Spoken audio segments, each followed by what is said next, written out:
This is the Relevant Podcast.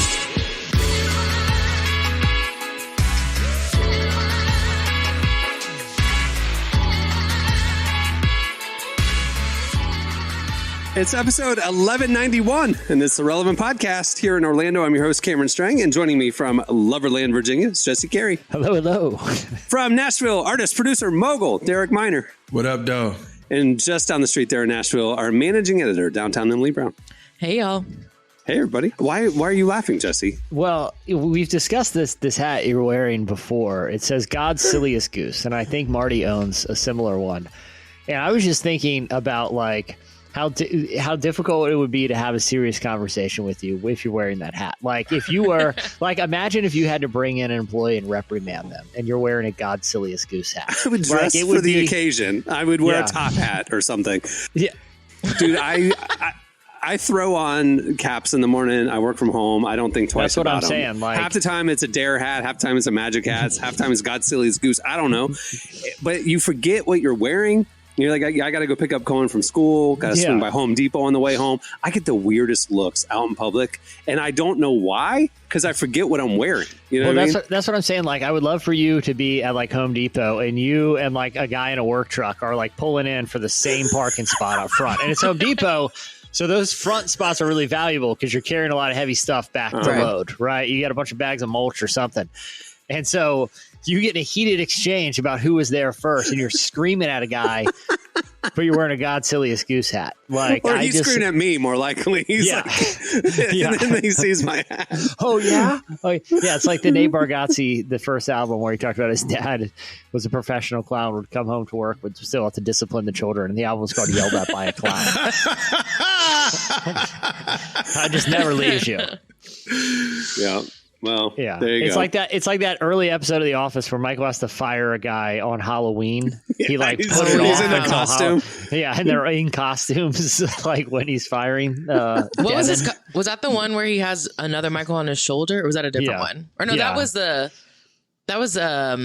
Diwali one where he had the second head, right? No, I think that was the Halloween. That was Halloween. Okay, yeah. If I had to look at like a paper mache head of my boss, which in this case would be Cameron, while he's trying to tell me something serious or like upsetting news, I think I would have to say, like, can you remove the head before you finish this conversation? She sent me the biggest compliment I've ever received in my entire life last week when she said, I came back, I was away at lunch, I came back to a message from you, and you said, I've been watching The Office during my lunches, and you had mentioned something happened on an episode, and you said to me, thank you for not being like Michael Scott. And that was it. And I was like, oh, thank you. I don't even think it was anything. Therapy works, everybody. I'm not like Michael Scott anymore. I think it was I'm trying to remember exactly what it was, because it's like every episode I could argue like, oh, thank God Michael's not my boss. But I actually know what it was. It was the women's appreciation episode where he was like trying to, I think, like relate to the women and be like, I get you girls, and like all this. And he like takes them to Victoria's Secret. And it's like, I would have a conniption if my male boss was like, I know what you girls need. Shopping day. Like that would be, I mean, I would pull a Kelly and be like, yeah, I'll go. But I would have a lot of thoughts about it. Why? But you like, look, I'm not proud enough to be like, all right, I'm going shopping, man. Like, it's better than, whatever else I was doing, I will say the last job I worked at where my boss was a female, we did go on shopping days every now and then, but not as like a women's appreciation, more like we had to work. So I worked at a university during like the holidays when there's literally nothing to do, but I'm legally required to be there, where we all are. We would do a lot of shenanigans, I will say. And on the last day that we all had to be there before we got to be off for like a week for Christmas break, we would always go to the local mall because our boss was like, I don't want to work today. I know y'all don't want to work. So we're doing like an office. I think she had to like say it was like an office retreat or something like that. I don't know. But we'd go to Olive Garden. We'd go to the mall. We'd have a little day. It was great. That's lovely. So I was on tour with my homie Lecrae. This was about a decade ago. And we're all in the meeting for the tour, and it's a whole bunch of people getting together.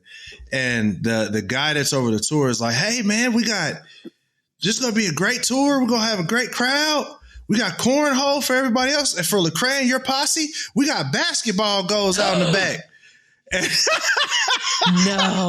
Listen, the thing is, now here's the thing. Wait, did he say posse? Yes. Lecrae, you and your posse, we got basketball. So listen, this guy did not mean anything by it. And here's the thing. I like basketball. Yeah, I had never heard a cornhole up until this point. But Lecrae and your posse, we got basketball goals in the back. I'm hoping that it's because Lecrae's athletic. He's 6'6". He's like, it's like he's not. You know why he's there. We were the only tall black people because I'm 6'2". Lecrae's like 6'7". It was crazy. And we all kind of looked at each other. It was a very The Office moment where I looked at it's like I looked at a camera that wasn't there. Like you pulled a Jim. Please tell me your response was like, dude, that is very offensive. Now, seriously, where is those basketball hoops? You said, where's the hoop? No, my response was, what am I doing and why am I here?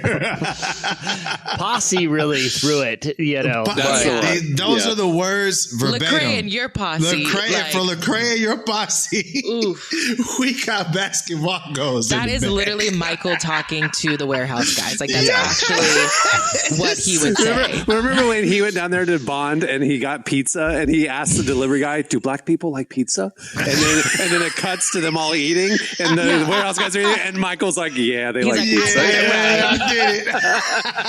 Like I was like during that time, this was Derek that hadn't been around well-meaning white people that stick their foot in their mouth a whole lot. So I just thought everything was completely intentional. So like at first I was like, there's no way that he did not know how crazy that sounds. Now I'm just like, dang, he was just like an older white man that was really wanted us to know that he thought about us. You know what I'm saying? Was like, I see them, I know them, and it's like, there's a better way to do that. Yeah, I mean that it's fumbling at the goal line of intention. You know what I mean? And it's brought back for a TD the other way. Like not only did he not cross in, he went to the 1 yard line. It actually went into the negative. Right.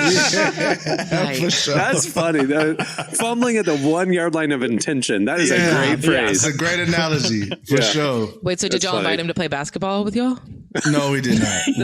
But we did enjoy playing basketball. I'm not gonna lie. Like I'm like he was dead on. Like that's what I mean. Like basketball. The intention was right there. I played. It was right there. It was like not to kill the analogy, but it was Deshaun Jackson on the Cowboys back in the day, and he's running down the field and he's looking back at everyone like I'm taking this one to the house. I did everything right, and then like he starts the celebration 1 yard too early and drops it. That's what that guy did. Like that's exactly I'm trying to be happened. Thoughtful. Like I'm trying to do it, and then drop the ball right there. My gosh. Got a little, How would it have gone over if he was wearing a Godzillious goose hat? I don't know. That would have been very interesting. I feel like that hat disarms a lot of situations. It does. But, it does. It would be like, oh, this guy's just Godzillious goose. Okay, he doesn't mean anything by This guy's it. just an idiot. He's a silly goose. Like, let's say you got pulled over going like 110 miles an hour, and the police officer's like, "Okay, all right, what I got a real wild card here." When I was 16, I did get pulled over going 110 to 45, and 110 and a 45, bro. Yeah. How are you not in jail still? Because I was leaving youth He's group. wearing that hat. I verbally did wear this hat. I got pulled over. It was after youth group. We were going to Burger King, and a parent was out of town and had purchased a new, very nice car, and I knew where the keys were. And so I drove the nice car to youth group. And on the way to Burger King, I, with my friends in the car, wanted to see if the speedometer was true. And so I gunned it. And I passed him. He's like in my neighborhood entrance, actually just in there clocking people. It took him a mile and a half to catch up to us. Pulls me out. He's livid when he finally catches up. And I played the youth group card, the innocent, good Christian kid. I played the Godzillious goose thing. I'm so sorry. He had mercy on me. He said he would have to arrest me by going, if you're going over double the speed limit in Florida, you get arrested. And my parents were out of town, and I just played up the innocent Christian kid angle, and he gave me a ticket for going 89 and a 45. So he didn't have to arrest me. So that Godsilius Goose works is what I'm saying. That card helped me one time too. When I was younger and had much longer hair and looked a little scruffy, I got pulled over 3 different times to have my car searched. Okay. But one time I was driving back from Florida and Derek's like, it's almost like you're. I was like, you was black for a second. No lie. You like basketball, didn't you? Three times. Credit was bad. And like I was in Georgia driving back I was in college and I was interning at Relevant, driving back to Virginia, and I had all my stuff and I had to take correspondence classes because I was working in remote. And this isn't because I'm super old, it's because how antiquated ORU was at the time. One of the classes was VHS tapes, and it was the senior year. I'd put off taking any Bible classes till senior year. And so I had all my tapes from my correspondence that was Survey of New Testament in a gym bag in the car. So I'm on the side of the road and the cop's going through my car, pulling out all the bags. And he's like, this gym bag yours? And he's thinking he's got the I'm like, yeah, man, you got me. That's mine. Got the dope. He had the dope.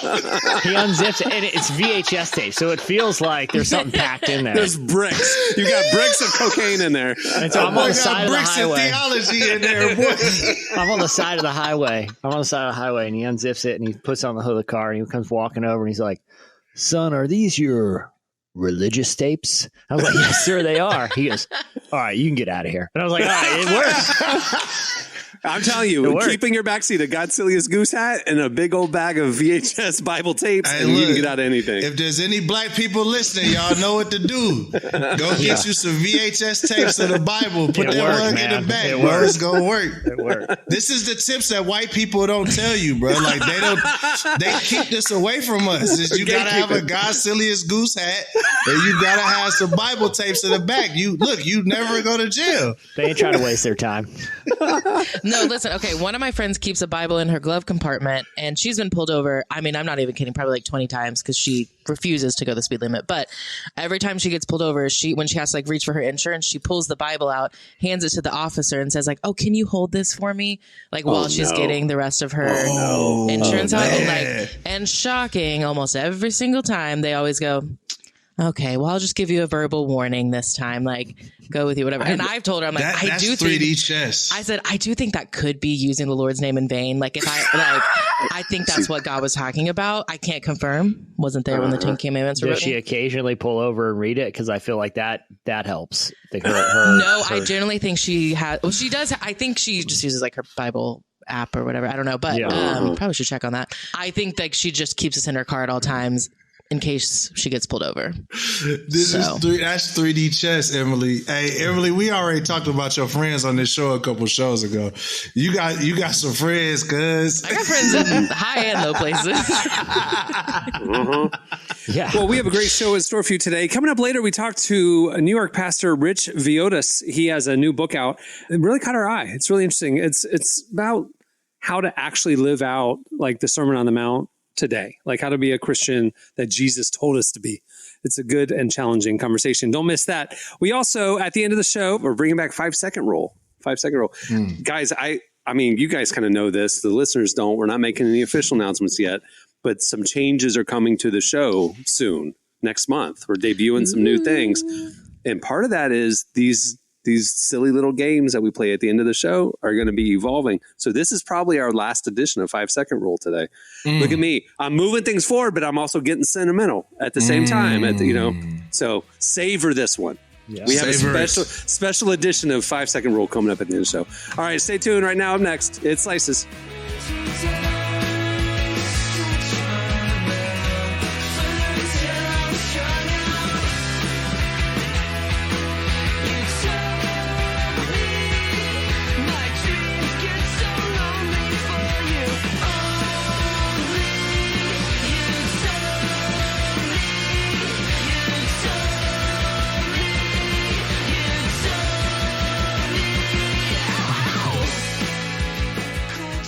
You're listening to Wishy. The song is Persuasion. Well, today's show is brought to you in part by Wired to Fish Coffee. So many companies are not rooted in Christian principles nowadays. However, they do exist. Meet Wired to Fish Coffee. Founded by Christian anglers who are crazy about the love of Jesus for his people, Wired to Fish Coffee gives back 25% of their net profits to faith-based programs and clean water initiatives. Wired to Fish Coffee also offers a smooth, robust taste rivaling any coffee shop brew. Give Wired to Fish Coffee a try today and join a community of people making a positive impact. Use code WECARE at wired2fishcoffee.com at checkout and get an additional bag for free. You can make a difference. Again, that's wired, 2, fishcoffee.com. The Bible bricks is crazy, Jesse, by the way. I'm still stuck, bro. I can't even lie. I'm still stuck. Survey of New Testament. I'm still stuck, bro. It's like 15 hours. God provides, okay? God provides a ram in the bush. And he was like, look, and he told me, he's like, you can, dude, like I said, this was a frequent occurrence at one time in my life. And mainly because I made a lot of wrong road trips too. So I think they saw out-of-state plates and looked at the character behind the wheel. And they would always be the same thing. They would be like, I got the same speech 3 times. And it was, you can do this the easy way or the hard way. You can consent to a search, or you can say no. And if you say no, that gives us reasonable suspicion that you're hiding something, and we'll tear up the car and bring dogs out here. So you want to do it the easy way or the hard. I got that same speech in 3 different states. I promise that is true.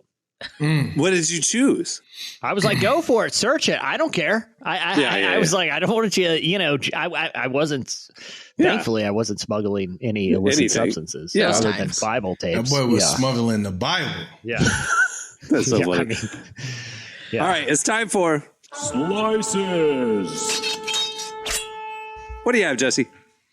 All right. So there was a recent study that's making a lot of headlines this week, and it comes from, and I was curious who was behind this, and it's actually professors from Penn State and Columbia, 2 very prestigious universities that presumably pay their professors a considerable sum. I don't know where you're going, but like, who does these surveys? We cover these enough. Who does them really matters. Because like the survey result, the headline will be like, fried foods are good for you. And then like a new survey says, and then you look, it's like the American Fast Food Association sponsored it. That's why I was curious. I went to the actual study, went to the abstract, and went to the authors. And these are academics. There you go. Okay. So whatever you're going to bring us is legit. It's not with an agenda. Here is the lead from Study Finds, which is basically an aggregator for studies of all kinds, academic and some of those more, intentionally viral ones. This one is in the academic of nature. Here's the lead. Perhaps dad jokes are more powerful and important than we've realized all along. An exciting new study for parents concludes that humor can be the missing ingredient in a recipe for effective child rearing. Okay, here's the conclusion. And I have some stats to throw at you. If you're a funny, good-natured parent, your kids end up happier. Oh my gosh, stop the presses, ladies and gentlemen. One, any sitcom could have told us this. It's literally the premise of about 80% of the sitcoms ever produced. A funny dad, in a combination with, it could be a single dad like Full House, where they have multiple dads. It could be like Modern Family, where it's a silly dad and kind of a more serious mom. It could be 2 silly parents. This is the premise. Okay. You could literally say, if you're an abusive dad, you will create trauma when you have parents like, no matter what you're doing as a parent, it's going to have an effect on your kids. Right. Okay. Of those who reported that their parents use humor, over 50% said they had a good relationship with their parents, and 44% felt their parents did a good job raising them. In stark contrast, among those whose parents didn't use humor, only 2.9% reported a good relationship with their parents, and a mere 3.6% thought their parents did a good job. So wait a minute. You're telling me that these emotionally distant, strict parents have a strained relationship with their children? Have they just run out of studies? Have they just like...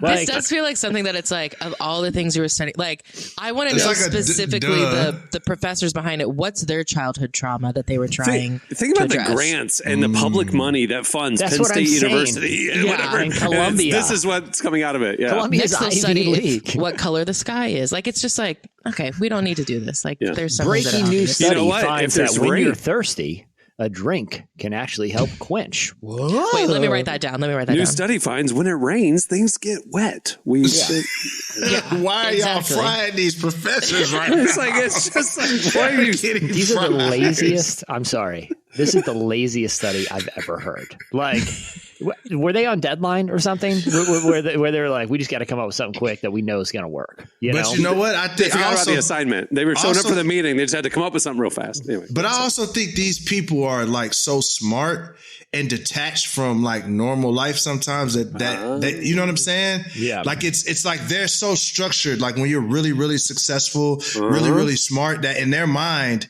this is like a crazy, incredible find. We need to study this. Like, why are the parents or why are the children of parents that may work at a factory every day more happy with their parenting than the super successful guy who's like pushing all the time and making gobs of money? That's really strict. Maybe that's what it is. I think you're onto something because, like, think about it. They're both academics, highly successful academics, probably raised by highly successful academics, which is more of a detached parenting style, probably. Yeah. They didn't experience humor and love and whatever. They were pushed to succeed and achieve and learn. So they're studying that foreign concept of, like, how these people who are close to their parents in adulthood, what's the common thread? Yeah. Oh, humor and a fun household. And that is a foreign thing to them. I think you're dead on. Yeah. And independent rapper schlubs like me who crack jokes on their kids when they make mistakes playing football. It's like my kid is like, oh, Dad, I love you. Crack another joke, Yeah. For real. You're there. You're encouraging him and clowning him and like, hey, he's your friend. Yeah. That's so funny. Yeah. Well, that's interesting. Dr. Spock did this one. Dr. Spock did this. Some weird android, egghead. Like, hey man, lighten up. I do think the funny thing, like, because I like research and I like reading studies and stuff. The funny thing about this though is like, there's not really much to go on after this. Like, there's so many other studies that it's like, you find out data and it's like, oh well, there's more questions now that we can address. This is like, okay, so like, I don't know. It feels like so final. So it's like, there's not gonna be like a follow up to this study. There's no like natural next question. It's just like, yeah, that's a fact. Cool. Get a sense of humor. That's the answer to this. Lighten up. Yeah. Joke books are now gonna have stickers on them say like doctor recommended. Anyway. All right, Derek, what do you have? USA Today has done a study. It says millennials, Gen Z are spiraling. Partying hard and blowing their savings. Why? So this guy, Jacob Forrester, he's saying like all his friends they're like, man, we can't buy a house. We can't really save any money. So let's just go to the club, party it away. It. Yeah. Just blow it. Like we can't save anything significant. Okay. Can't get a house any significant. So we're just gonna blow it. There's another lady who she graduated from Harvard.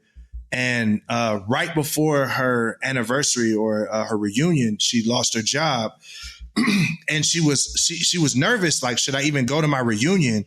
And when she got there, she started talking and started realizing there's a lot of people that are in the same boat as her. So, yeah, people are just like, hey, YOLO it out. But I have a question though. Is this like a symptom of, social factors and economic factors, or is this a symptom of being in your 20s? Like, because I thought about that. Because I'm like, I could say the same thing about half the people I knew when I was in my 20s that are like, man, they are just letting it rip here and don't seem to really care too much about the future. I will say this though, because I've been doing this a while. Couple of decades now, and our staff has always been in their 20s, and earlier days I was in my 20s, and I do think things are different now because things are so unattainably expensive. Like moving forward in life, getting married, having the house and all that kind of stuff seems such out of reach. And now I'm in my 20s and I'm working and I'm making some pretty good money for a single person. I'm going to go on that trip. I'm not going to like save for a mortgage. I'm not in that season of life yet. So I'm looking at 20 somethings now, and and obviously social media influences it too. So it's like you see your peers going to Europe this summer. You want to go to Europe this summer, and all of a sudden you're $3,000 spent, and that's not $3,000 that you would have saved. You know what I mean? So it's like, I do think things are different now. I do. I think they're spending spending money on experiences instead of moving forward in seasons of life, you know? Emily, our Gen Z expert. Yeah. Oh, thank you so much. Yes, I am still in my 20s. Okay. I definitely agree with this. Cause I was talking to my friend the other day who she and her husband were wanting to get a house, but honestly, things are so expensive right now that if she were like it's cheaper for her to just rent a house than to try to buy one, because the housing system is like so messed up right now. And like, I kind of joke about it with one of my friends, but we're sort of serious. Like, I honestly don't know if I'll ever be able to afford a house. And I have a well-paying job. Like, that's not the issue. It's just everything else is so unattainable. And it's like, I could either try to I could probably say, but it's like to get a house, but like it is cutting back on experiences. And it's like, I would have to kind of like lower the quality of life I have now to maybe potentially get a house one day. But again, I'm a single woman. I don't have kids. I don't have a husband. So it's like, why do I need a big house? I don't need that. So it's like, I would rather spend my money on trips or concerts or different things that like kind of improve my current life experience. And I'm sure some people are listening to this, specifically financial advisors, and are probably like freaking out right now. They're screaming right now. Yeah. They're screaming right now. I do have a 401k, so I'm like fine with that. But I will say too, like we've kind of been told some mixed messages when it comes to our future finances. And so we're kind of just like, who cares? Let's ball now while we can.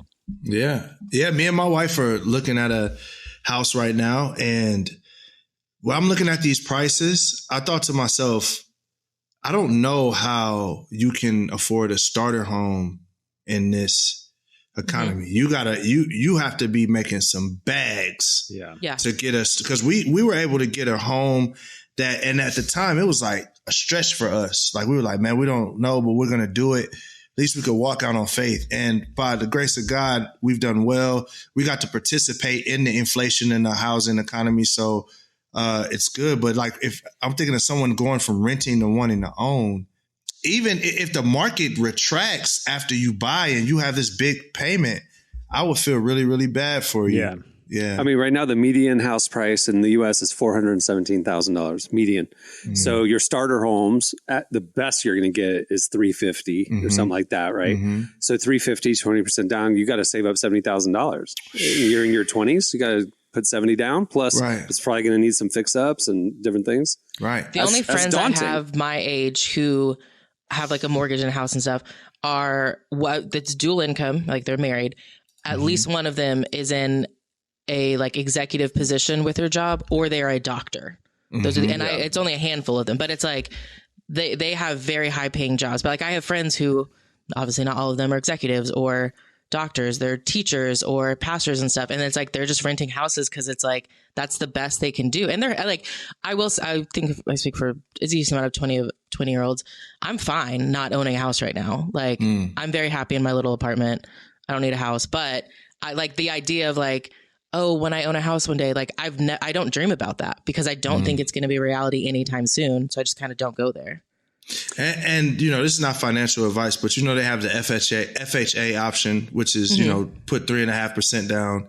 And I think there's going to be more and more stuff like that, like the government can do to help correct things for Gen Z, like even zero down or something, you know, like just to get people into the housing market as boomers die off and more housing inventory comes available. So I think there will be enterprising financial institutions that find avenues, you know, to help young people get that. And it'll be mutually beneficial, you know. I mean, like there's been financial tools that evolve, like fixed rate, you know what I mean? Like that was sort of an evolution that now it's kind of the standard, but that came out of the housing crisis because it was the lack of fixed rate options that forced people into payments that could wildly fluctuate based on uncontrollable factors like what the Fed sets the interest rate at. So, you know, hopefully there will be some self-correction. And one thing to encourage my Gen Z and millennial friends that are a little younger than me is that what goes up must come down. Yep. Nothing stays up forever. So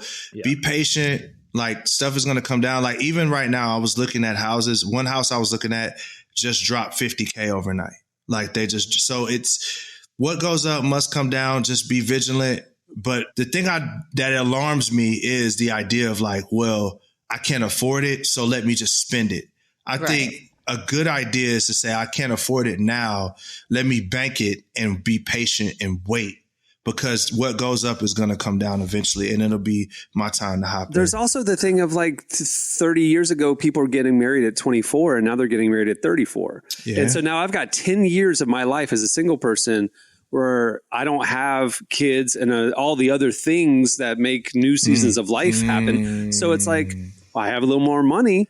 I might as well travel and do things I won't be able to do when I'm married and et cetera. That's the thing. I mean, like, I remember when I was younger, there were trips that I got invited on and things I didn't do because, when it was coming out of the housing crisis. Like, I remember when that happened, I was like, right out of, early 20s and like, was just terrified of like money stuff. But I remember saying no to like trips that looking back on, I'm like, dude, I should have gone on that. Like now I don't know when the next time I'm going to go to like Italy with a bunch of friends who, we're all like, I can't even get you to go to a 3-day weekend. That's what I'm saying. Like, I think when you're young, he's bailed the last 2 years on our annual quote unquote annual trip. But that's my point is like, when you get older, I think when you're young, you just think, oh, when I'm older, I can go all the time. I just got to be frugal now and kind of save up.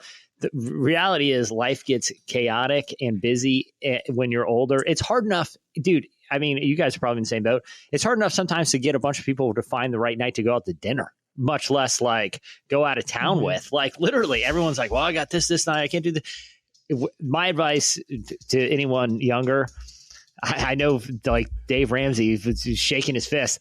Go spend the money. Go have a little fun. Life gets in 10 years. You're gonna wish you did. We just had opposite advice on the same podcast. You and Derek. In 10 years, you're gonna look back and be like, "Man, I should have." Like, gee, why is anybody confused? Derek and Jesse said the exact opposite things and to the same people. Everybody has to play their hand because for us, we really were really strict early on. Me and Amithia, like when we first got married.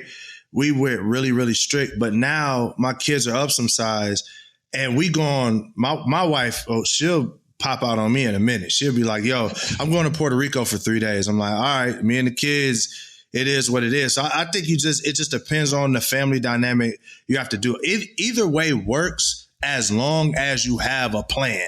That's what I'm saying in a sense. Yeah. Like if you're like, man, I'm a kick it in my 20s. I'm going to go do some different things, but I'm also going to save up for a house. You just got to have a plan. But spiraling ain't the answer. Like YOLO ain't the answer. But what Jesse's saying is not, hey, it's just YOLO right now. He said, hey, take that trip. Because you don't know what's about it. Be intentional. But I'm saying don't spiral. That's I think we're both aligned on that one. Right. Don't spiral. Live in the moment, but with the long term also in mind, right? It's like don't sabotage your future for your present. That's you're only young once. You only got one decade to be in your 20s. You got your whole life to dig yourself out of that hole you dug. Did a study tell you that? You got about 60 more years to figure out how to dig yourself out of the hole that you dug in the 20s. But you only got those 10 years. There's the old saying, youth is wasted on the young. Don't be one of those. Like, be like, look, man, I had a little fun. I'll get my feet under me. But right now, you got to live life. It's true. Because when you're in your 30s, you ain't going to be able to go on a 3-day weekend with your buddies anymore. Because I'm saying it gets harder. It's just like you have more responsibilities. You're always traveling. Like professionally, like especially start having kids and they get into stuff.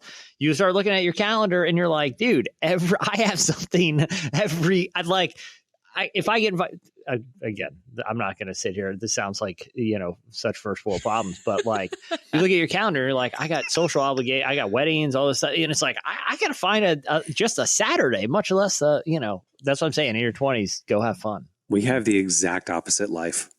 You're talking about how packed your social calendar is. I'm like, I can't think of the last time I did something. Like I literally Don't admit that publicly. That's true. I watch a lot of TV. I float my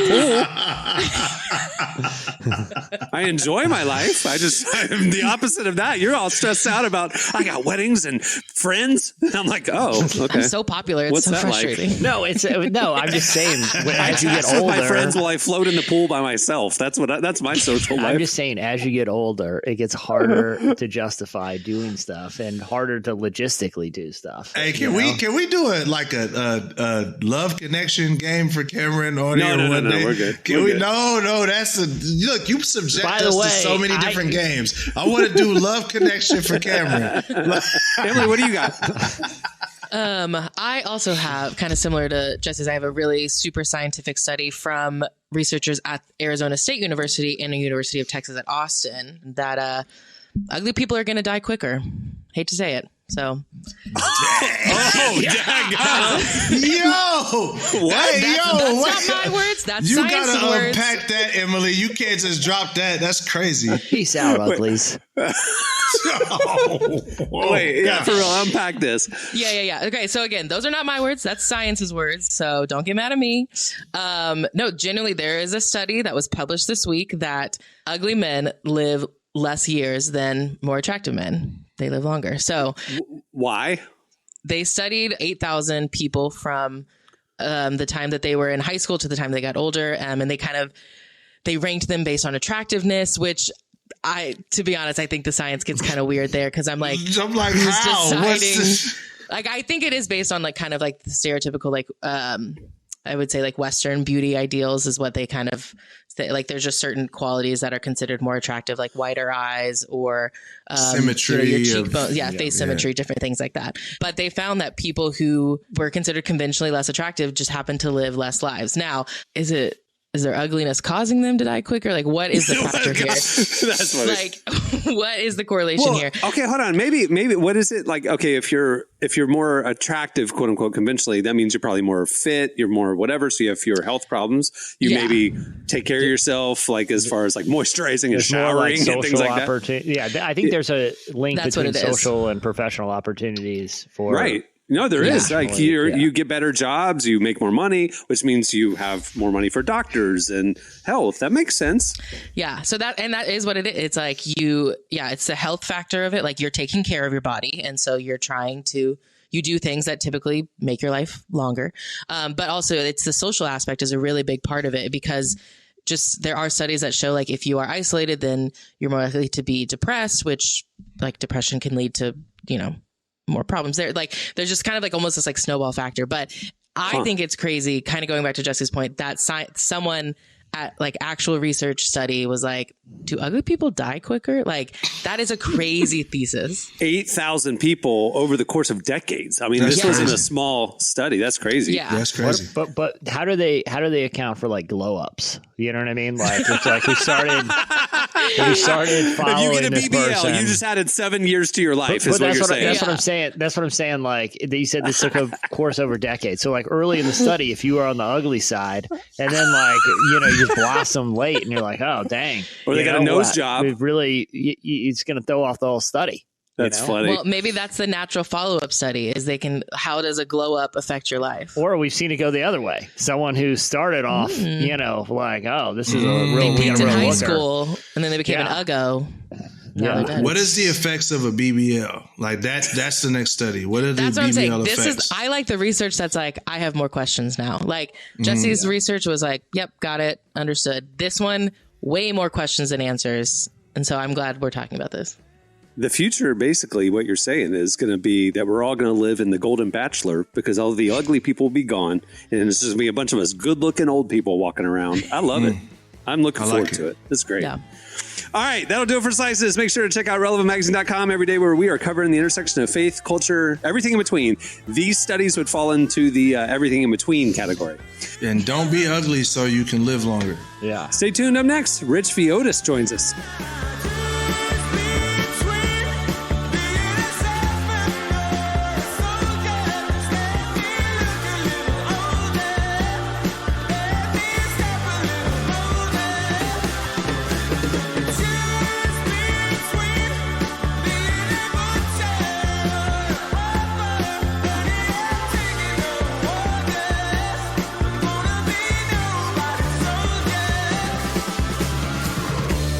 You're listening to Hozier. The song is Nobody's Soldier. Well, today's show is brought to you in part by World Vision. We all subscribe to a lot of services that make our lives easier and more entertaining.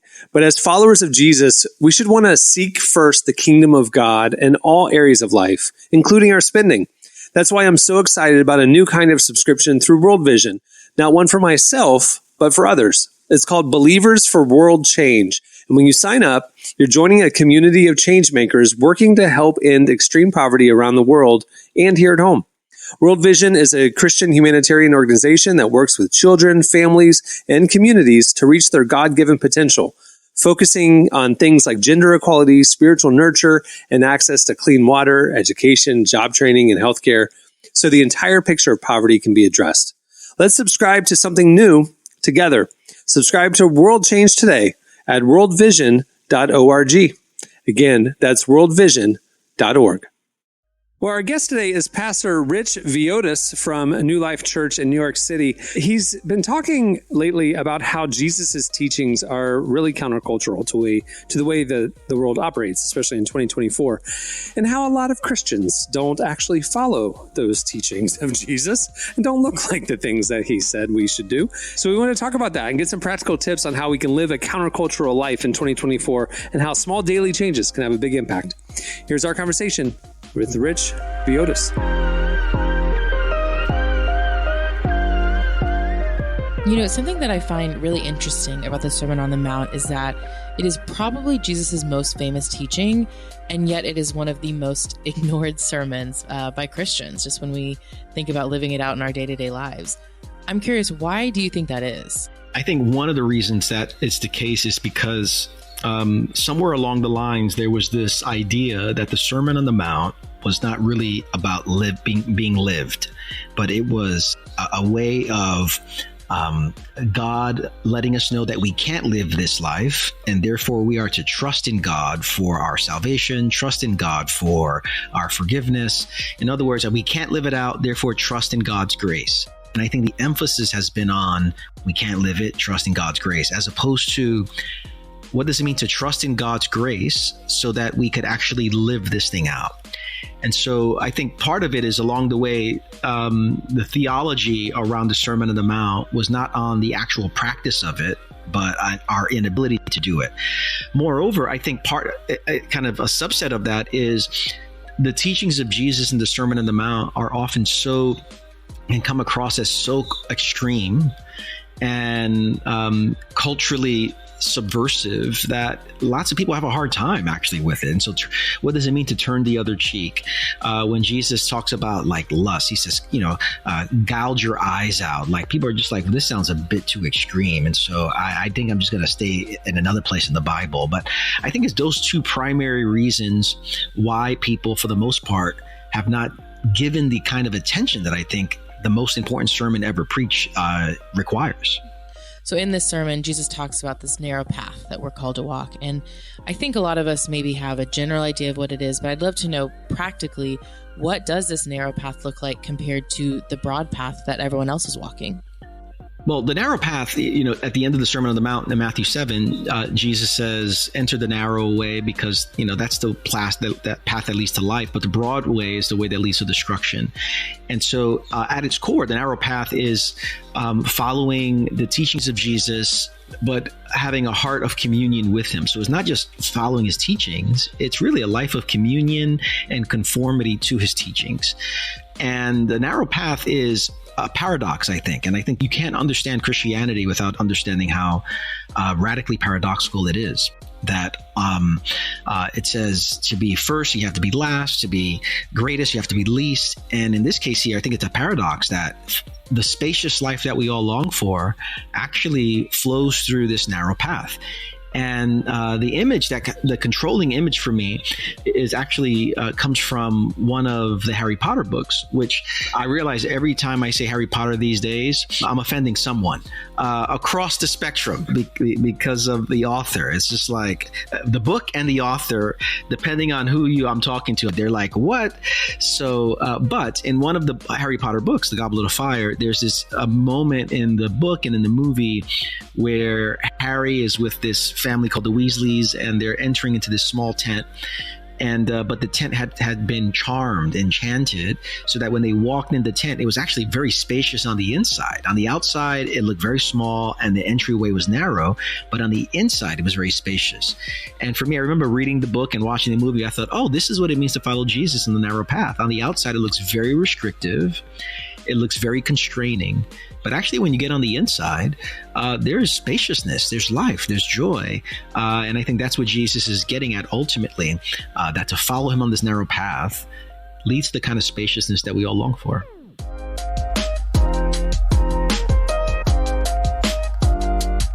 In my opinion, one of the most, subversive teachings from this sermon is being a peacemaker, because in our society, it seems more common for Christians to be peacekeepers instead.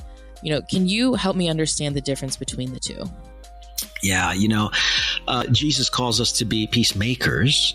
I think culturally, the peacekeeper is, and not just culturally, but personality, the families we come from, it's about protecting as much external calm as we possibly can.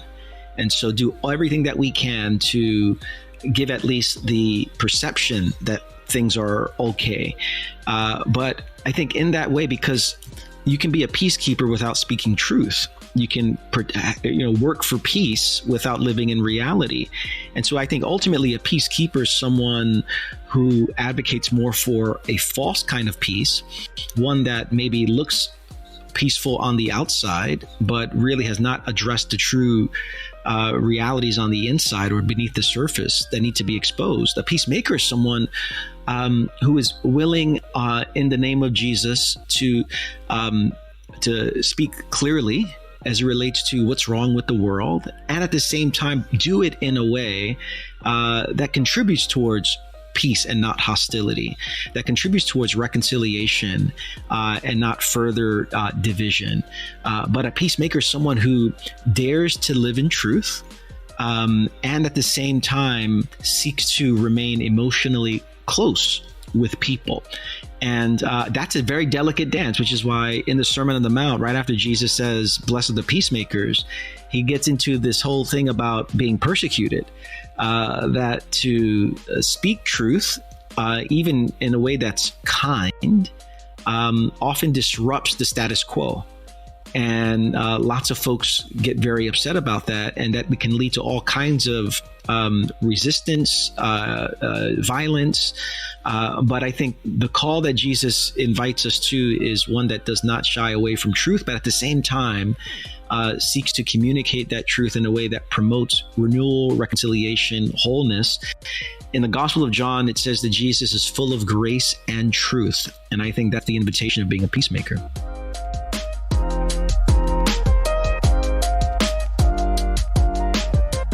I also think being a peacemaker can be a lot easier said than done, especially for people who have maybe a more people pleaser mentality. I'm curious, what advice do you have for someone who's feeling unsure about living life as a peacemaker?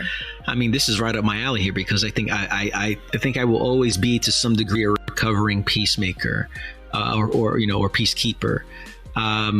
Even yesterday, as the time of this recording, there was a conversation I had with someone who's working on our home, some permit stuff they need to get done. And I realized that I had to actually raise my voice a little bit and speak truth about a particular misunderstanding. And that led to things getting a little bit heated in terms of the exchange. And it turned out okay, but everything inside of me is going, this guy doesn't like me anymore. And, I feel bad about that. But at the same time, a value needed to be named.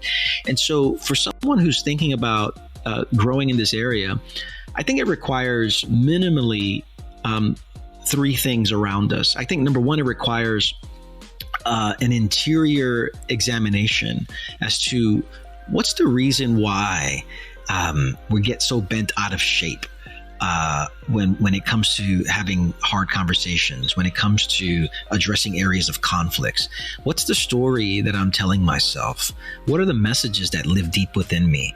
And so I think that it requires a slowed down pace to actually examine what's going on inside of me. What's my reaction? Tell me about me. That's the first thing.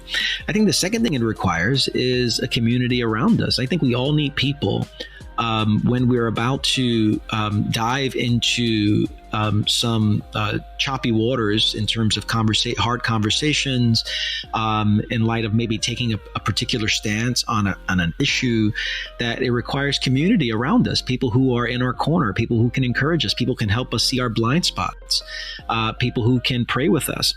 And then thirdly, I think it requires really a deep life with God. I think it requires a life of prayer and a discernment of God's will. And this is over a lifetime. I think I have seen my own life. I've experienced significant growth in this area because of those three things. And at the same time, I realize how far I have to go. But I'd say anyone who wants to move in that direction, you can start, I think, with those three things that I just named. I think that can really begin to help you along that way.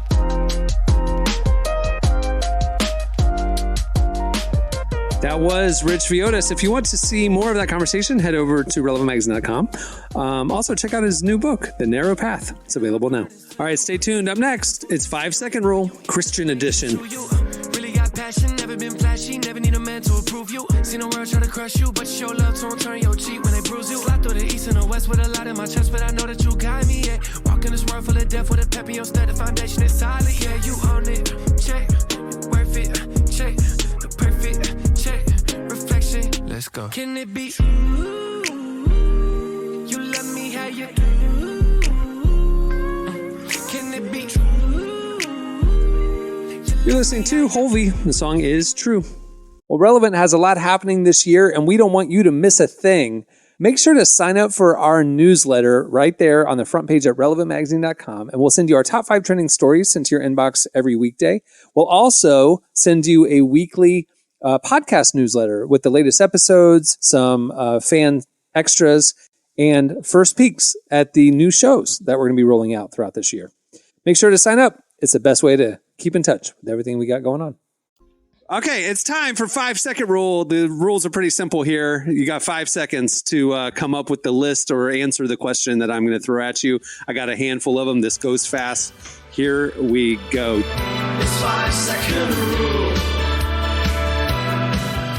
Now, I told you this was a variation of 5 Second Rule.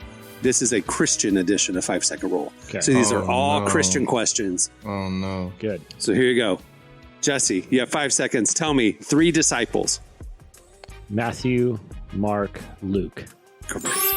All right, Emily, 3 Christian emo bands. 5 Iron Frenzy, Reliant K. I actually can't name them. I don't think either. Yeah, I don't think either of those actually counted. I wouldn't have got one. My heart hurts right now. That's the thing. I was like, I think I can name like 2000s Christian bands, but they're not necessarily all emo. I wouldn't have got one. All right, Derek, 3 mega churches. Mike Todd's church, Bethel. I don't know. You got it. Fine. Time's up. All right. So round 1, Jesse's the only one who scored. Okay, here we go. Jesse, 3 Christian book titles. Purpose-Driven Life, Prayer of Jabez, and Left Behind. 3 there bangers. 3 bangers. Always keep in the front seat of your car in case you get pulled over. Jesse hasn't been in a Christian bookstore since 2002. Blue Like Jazz. Hear that one? This new one. Right. Love Wins. I am not going to do well at this game. I Kissed Dating Goodbye. That would have been a good one. All right, Emily, 3 Christian movie titles. God's Not Dead, God's Not Dead 2, God's Not Dead 3. Let's get it. Let's go. Still not dead. Oh, Emily, way to cheat the system. I think they're coming out. I don't know if it's the 5th or 6th one, but I know another one's coming out. You could have run it through about 8, and I think you would have had it. They're doing one God and Country one right now. God's Not Dead. God and Country or something like that. It's about terrifying. I thought that was the last one they did. I think it's one where like one gets elected to senator. I don't. Anyway. Oh Lord Jesus! Let me get my question so I can fail it right quick. It's a true story. It's a documentary. All right, Derek. 3 books of the Bible. Genesis, Exodus, Leviticus. There you go. That's pretty easy. Jesse, something you should not say in a prayer circle. Oh man, I just feel like anything I say is going to get me in trouble here. Time. Oh, I got a crazy story about that when we get off air one day, huh? Oh, okay. So I can tell you now. No, so one day we was 116, and we were doing this event at this church, and this guy says, "Can I pray for the event?" And he says, "All right, everybody bow your heads. Heavenly Father, I just want that you just let these men impregnate the crowd. Like let their seed, their seed be spread across." If you've never seen people open their eyes and look at each other and say, "What is he talking about?" Like it got so like it was bad. Sorry. I'll be honest. It's a red flag. It was a red flag. But how would you have felt if he was wearing a hat that said "God's silliest goose"? Even worse. It would. It actually would be a lot funnier. But this guy was dead serious. God, let these men's seed impregnate the ground. I was it the same guy who talked about Lecrae's posse? Be honest. No, it wasn't. This actually was a black guy who prayed this prayer, which, black people are extremely extra when it comes to praying. So, black Pentecostals are the most extra people when it comes to prayer that there are on the planet of prayer people. So just let it. All right, Emily, 3 televangelists. Oral Roberts. I can't. Time. You just gonna leave out Kenneth Copeland? I almost said the guy with the jets Osteen. because I couldn't remember. Osteen. There was a lot. TDJs. Yeah. Personally, I don't watch them, so I don't know any. Derek. Voice of Joyce. Yeah. Go ahead. Derek, 3 Christian colleges. ORU, Trevecca, Bethel College. There you go. All right. Yeah. Jesse, 3 fruits of the spirit. Love, joy, peace. There you go. Emily, 1 Sunday morning excuse for being late. I slept in. There you go. That wasn't funny. That's great. The all-timer. All right. Derek, 3 church potluck dishes. Casseroles, fried chicken, and rolls. 100%. Jesse, 2 overused sermon illustrations. Like a chair. Oh man, I don't. Some random volunteer. I was thinking like the Matrix volunteer. or spit in your hand in somebody's eye. Yeah, that one's. Yeah, oh, Mike Todd likes that one. Adequately used. Yeah, Emily, here we go. 3 youth group games. One where you have to eat weird food in a blender. Relay games and Chubby Bunny. Time of the day. Okay. What is Chubby Bunny? That sounds extremely inappropriate. You have to put like marshmallows in your mouth, and then you have to say a phrase, and like the more you keep going until you can't, you put so many marshmallows in your mouth you can't speak. We've literally played it during the Relevant Podcast Olympics 4 years ago. I sent marshmallows to all the cast members, and we played Chubby Bunny. Jamie Ivey doing that was hilarious. Yeah, that sounds dangerous. Okay, Derek, a bad Christian excuse for breaking up with someone. God told me not to marry you. There it is. That's one. I have no idea what the score is, but that'll do it for the Christian edition. Everybody wins in God's eyes. That's right. The Christian edition of 5 Second Rule. It's 5 Second Rule. Well, before we wrap things up, I want to thank Pastor Rich Villodas for joining us today. Make sure to check out his new book, The Narrow Path. It's available now.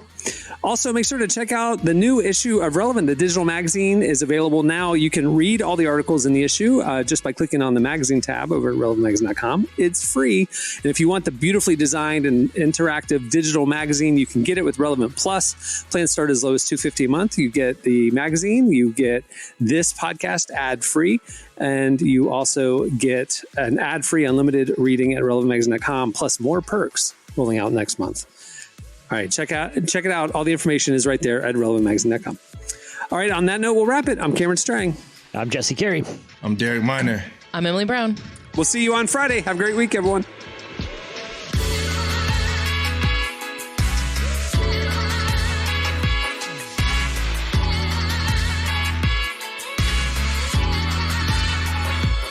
Thanks for listening to the Relevant Podcast. Check out our features, interviews, and news updates every day at relevantmagazine.com. And make sure to follow Relevant on Facebook, Twitter, and Instagram for the latest. For more great podcasts, browse the shows on the Relevant Podcast Network, which you can find at our site. And while you're there, don't miss the all-new era of Relevant Magazine. A new issue releases every other month at relevantmagazine.com.